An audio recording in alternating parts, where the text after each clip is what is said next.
देश में आज से वैक्सीनेशन का तीसरा चरण शुरू हो गया है। जरा इसके बारे में जानकारी दूं अपने व्यूअर्स को, फिर आता हूं आपके पास। देखिए 18+ यानी 18 साल से ज्यादा के लोगों के लिए वैक्सीन के अभियान का शुरुआत आज से हो गई है। आज से 18 साल से ऊपर के लोग टीका ले सकते हैं, लेकिन वैक्सीन होनी भी तो चाहिए। देश में कई जगहों पर 18 साल से ऊपर के लोगों का वैक्सीनेशन शुरू हुआ है और बहुत सारे राज्यों में अभी फिलहाल नहीं हो पाया है। 1-2 दिन में शुरू होने की उम्मीद है। तो वैक्सीनेशन का तीसरा चरण 18+ को टीका, बहुत अच्छा होता अगर पूरे देश में यह अभियान शुरू हो पाता, लेकिन वैक्सीन की कमी देखने को मिल रही है। वैक्सीन बनाने वाली कंपनियां अभी राज्यों को वैक्सीन नहीं दे पा रही हैं, इस वजह से अभी यह अभियान उतनी तेजी से शुरू नहीं हो पाया। आइए देखिए कहां पर वैक्सीनेशन और कहां पर वैक्सीनेशन नहीं, ये समझिए आप। महाराष्ट्र में स्टॉक के आधार पर वैक्सीनेशन हो रहा है, लेकिन बहुत लिमिटेड।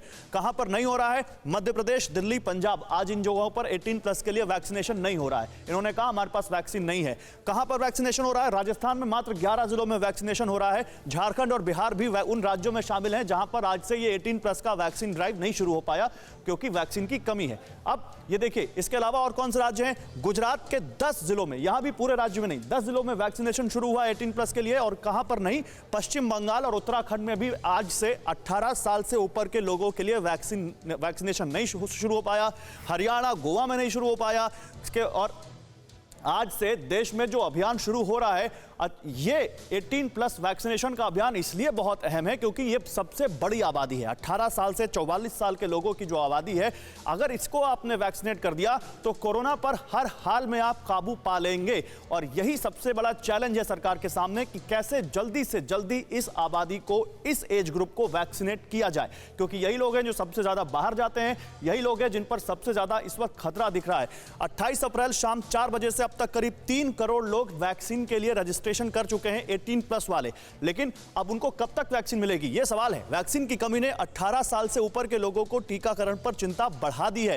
पहले ही ये कहा जा रहा था कि जो भारत की स्पीड है उससे कई साल लग जाएंगे, 1 साल से ज्यादा लग जाएगा, और अब तो वैक्सीन की कमी भी दिख रही है। 10 से ज्यादा राज्यों ने 18+ के वैक्सीनेशन से फिलहाल इनकार किया है और उन्होंने कहा कि जब वैक्सीन आ जाएगी उसके बाद हम ये ड्राइव शुरू कर देंगे। तो ये इस वक्त वस्तु स्थिति है। सीधे महाराष्ट्र चलते हैं। शिवांगी ठाकुर इस वक्त हमारे साथ हैं, शिवांगी से बात करते हैं।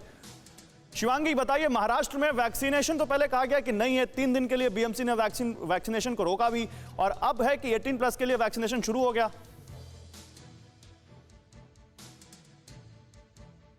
अच्छा, शिवांगी तक आवाज नहीं पहुंच रही है।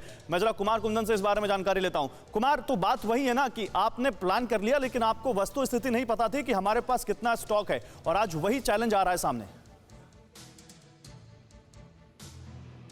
निश्चित रूप से, और सरकार ने शायद मतलब आधी अधूरी तैयारी के साथ इस पूरे अभियान की शुरुआत की, जिसकी वजह से आज बहुत लोगों को निराश होना पड़ रहा है। और कई सारे लोग हमसे पूछ रहे हैं कि कब तक शुरू होगा। यही सवाल जब सरकार से पूछा तो उनका कहना था कुछ राज्यों में शुरू होगा। जिन राज्यों में शुरू होगा वहां भी किस स्तर पर शुरू होगा इसकी कोई गारंटी नहीं है।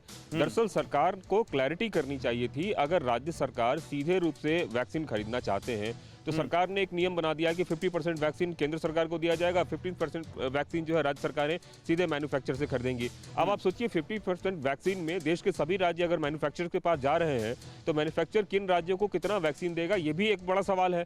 जैसे मान लीजिए कि सबसे ज्यादा जहां पे केसेज आ रहे हैं, जैसे कि मुंबई हो गया, दिल्ली हो गया, या देश के तकरीबन 12 ऐसे राज्य हैं जहां की लगभग 80% केसेज हैं, उन राज्यों को पहले वैक्सीन मिलेगा या फिर दूसरे राज्यों को मिलेगा। केंद्र सरकार कह रही है प्रायोरिटीज के आधार पर वैक्सीन दिया जाएगा। वैक्सीन है कहां, सबसे बड़ा और उसके बाद सुप्रीम कोर्ट ने नहीं है तो एक अलग से पूछा केंद्र सरकार से, जो कि एक वाजिब सवाल लगता है कि एक ही देश में अलग अलग कीमतें क्यों हैं वैक्सीन की। आपने खुद जनता के पैसे को अगर वैक्सीन कंपनियों को दिया है तो फिर इस तरह से उनको वैक्सीन कितनी महंगी क्यों दी जा सकती है? ये सारे सवाल भी सुप्रीम कोर्ट के अंदर चल रहे हैं। फिक्र आपकी, सोमवार से शुक्रवार रात 9 बजे सिर्फ TV9 भारतवर्ष पर।